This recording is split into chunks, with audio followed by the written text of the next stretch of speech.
So you want to get into zombies, but the sale is almost over and you still don't know what you want to do? Have no fear. I'm here to help spend your money for you. Full disclosure, I'm only including games made by Treyarch because I don't have enough experience with the non-Treyarch games, but I do know that Treyarch is the golden standard of zombies, if you ignore one obvious exception. World at War. Pros. Simplicity. It's a bare-bones experience that places sole emphasis on getting your weapons, perks in the later maps, and killing zombies. Atmosphere. The atmosphere of World at War is perfect. This is when the game was actually scary with unnerving sounds, lighting, and maps before it got goofier in future adaptations. Non-zombies content. If you want a game for more than just zombies, World at War is one of the best now that Activision is being forced to maintain their older games by their soon-to-be stepfather Microsoft. The campaign is one of the best in the series, and multiplayer is equally as good as zombies. Cons. Simplicity. Yes, it's a pro and a con because there's not much to offer for players who want more than just killing zombies, such as Easter eggs or quests. Age. This game has not aged particularly well, with the graphics not holding up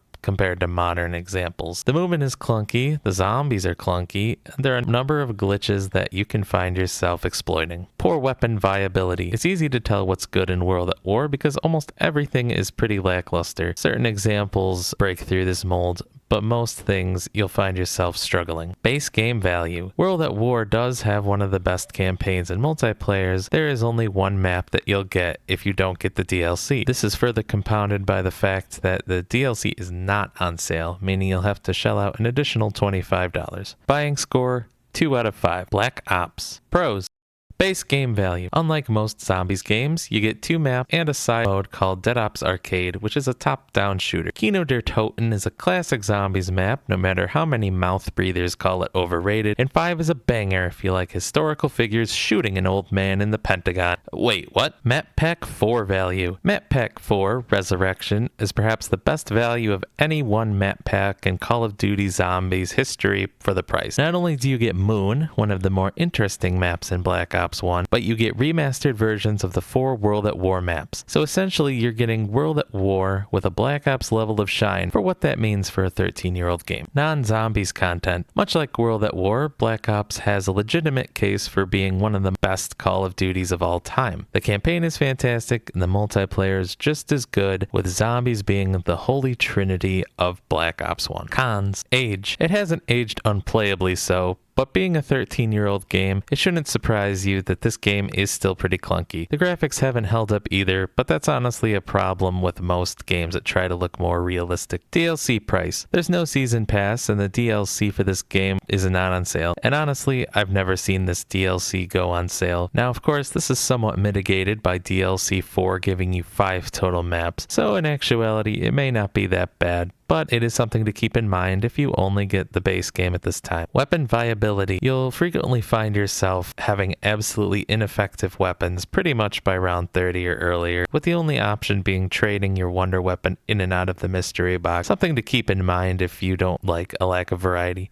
Buying score, 3 out of 5. Black Ops 2. Pros. Value. Black Ops 2 is on sale for $15 and the season pass is also on sale for $15, giving you a total of 8 maps and 1 mode that no one plays. But gosh damn, did that mode have the best music. At $30, this is almost the best value in the sale. Second half of maps. Mob of the Dead, Buried, and Origins are counted among the best of the maps in Zombies history. Wonder weapons. We got some truly awesome wonder weapons in Black Ops 2. Die Rise gave us the extremely overpowered Sliquifier that even had to be patched. Mob of the Dead gave us the Blundergat and its upgrades, a wonder weapon that synergizes well with the also introduced Electric Cherry. Buried gave us the Infinite Ammo Paralyzer and the community-loved Raygun Mark II. And Origins gave us the first set of elemental wonder weapons with the elemental staff. We don't talk about the jet gun. Non-zombies content. Spoiler alert, this is the last time I will be including this as a pro in a game. Black Ops 2 has a great campaign and an awesome multiplayer in addition to a strong zombie showing. Cons. First half of maps. I'm not going to lie to all of you here. Black Ops 2 has some of the all-time great maps and some of the all-time stinkers. Transit is not good at all. Die Rise is probably the worst Treyarch map that isn't in Vanguard. Farm is mid. Bus Tipo is for absolute psychopaths. Town is solid fun. Hey, fun fact, I once again forgot about Nuketown Zombies because I always forget about it. Mystery Box RNG. Anybody else never get any good luck with the Mystery Box. I always have to sift through a bunch of crap like the War Machine and the SMR multiple times before getting a usable gun. Though luckily, post Nuketown maps negate this with some strong wall buys. Age. It's not as bad as the previous two Zombies games I mentioned, but Black Ops 2 is still 11 years old. It feels a lot better than Black Ops even today, but the graphics and controls are still dated. Zombies will windmill you into hell. Buying score, 4 out of 5. Black Ops 3. Pros. Value. The Zombies Deluxe version is on sale for $40. Note, Zombies Deluxe, not Zombies Chronicles version. This will give you Black Ops 3, the Season Pass, and Zombies Chronicles, which is 8 remastered maps from World at War, Black Ops, and Origins from Black Ops 2. So this game essentially gives you World at War in most of Black Ops 1 with superior graphics and movement, as well as all the bells and whistles that come with Black Ops 3. This is 14 maps for $40. Probably the single best value in the entire sale. Visuals. Black Ops 3 is arguably the best looking Zombies experience to date, looking even better in many people's opinions to later games like Black Ops 4 and Cold War. Weapon viability. In stark contrast to previous games, almost every gun is viable in Black Ops 3, even more so when pack-a-punched and getting alternate ammo types. These things are seriously powerful. Accessibility. Gobblegums give you special bonuses, some of which make the game far easier. You down in 3 hits instead of 2 without Juggernaut, and the aforementioned weapon viability means you don't go down if the mystery box screws you over. Easter eggs. For more hardcore players, this game has more challenging Easter eggs than earlier games. All of the non-Chronicles ones can be done solo except for Shadows of Evo, though only 2 can be done solo on Zombies Chronicles. Cons. Difficulty for veteran. If you're a veteran player and have never played Black Ops 3 somehow, this game might come across as not as difficult as older games. This is due to the accessibility increase to the newer players. Easter egg requirement. Like I mentioned, and like older games, all Chronicles Easter eggs -2 require 4 players to complete, as does Shadows of Evil. Non-Zombies content. Black Ops 3 has a legitimate claim for the best Zombies experience in history, but the multiplayer and campaign offerings leave much to be desired. If you like the Spaceman, Buzz Lightyear jump around stuff, then maybe this is for you. Easter egg built into gameplay. Black Ops 3 is the biggest offender of having to do a portion of the Easter egg just to play normal survival, similar to Mob of the Dead or Origins from Black Ops 2. Buying score,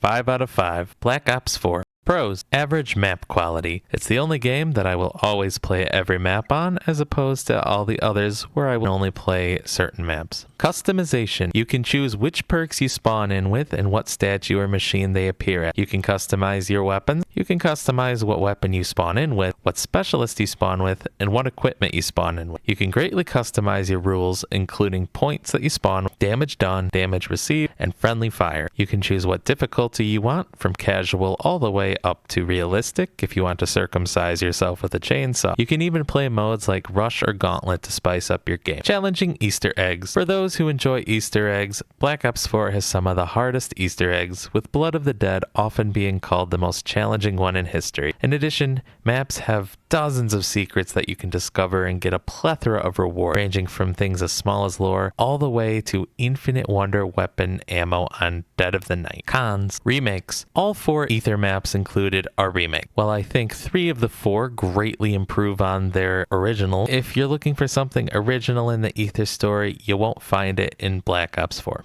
Difficulty. The challenge in Black Ops 4 comes to setting up, and on some maps it can take a bit of time. But once you're set up, it's pretty hard to die. The specialists will save you. You always have the elixirs on you at all times. Black Ops Pass. Unlike previous games, Activision decided that buying individual DLCs was not fun, so it's all or nothing with Black Ops 4. Either you buy the Black Ops Pass or miss out on half the maps. For this reason, I strongly suggest buying Black Ops 4 Digital Deluxe version. Buying score, 5 out of 5. Cold War. Pros. Customization. While the game rules are not as customizable as Black Ops 4, your loadouts are arguably more so. There are dozens of attachments for every gun, more special abilities. Every perk, ability, and weapon class has 5 tiers, and you can pick from a plethora of characters. More on that later. Accessibility. Cold War is one of the easiest games to jump into. The movement is smooth and you're given tools like choices of spawning weapon, armor, and markers to tell you what your next objective is. DLC content. This is the first Zombies game where all DLC is free, so you don't need to pay for any new maps. This may free you up to snag another Zombies game if you're so inclined, since this game is only on sale for about $20. Perk system. You can buy any amount of perks without a limit, and in addition, the Wonder Fizz machine gives you perks of your choice. Cons. Map variety. In stark contrast to previous titles, Cold War has a weak map variety. The 4 maps are set in various military bases, dropping the more extreme settings to a more realistic tone. I get what they were going for, but ultimately it loses some of its luster. Characters. The trade-off to letting you choose a wide variety of characters that I mentioned before is that these characters, called operators, are extremely bland. There's a lot less charm in these characters and far less memorable quotes. For example, my operator of choice says, "Killed a zombie. Fragged undead. Zombie KIA." Difficulty. If you want more than a casual experience, Cold War might not be for you. Thanks to armor, unlimited perks, strong specialists, souped up perks, and so on, it's far easier to survive in Cold War than previous games. Sale value. You might not be getting the best value out of a sale. You could, in theory, just buy a used copy of this game anytime, and since the DLC is free, you get the same content. Whereas something like Black Ops 2, 3, and 4, if you buy them right now, you're getting $60, $70 off what you would normally pay. Buying score, 4 out of 5. At the end of the day, I don't think you'll go wrong with any of these games. But that being said, I would definitely recommend either Black Ops 3 or 4 due to the quality of these games and the value you'll get from the sale. But let me know down in the comments what you decided to go with and how you're liking Zombies.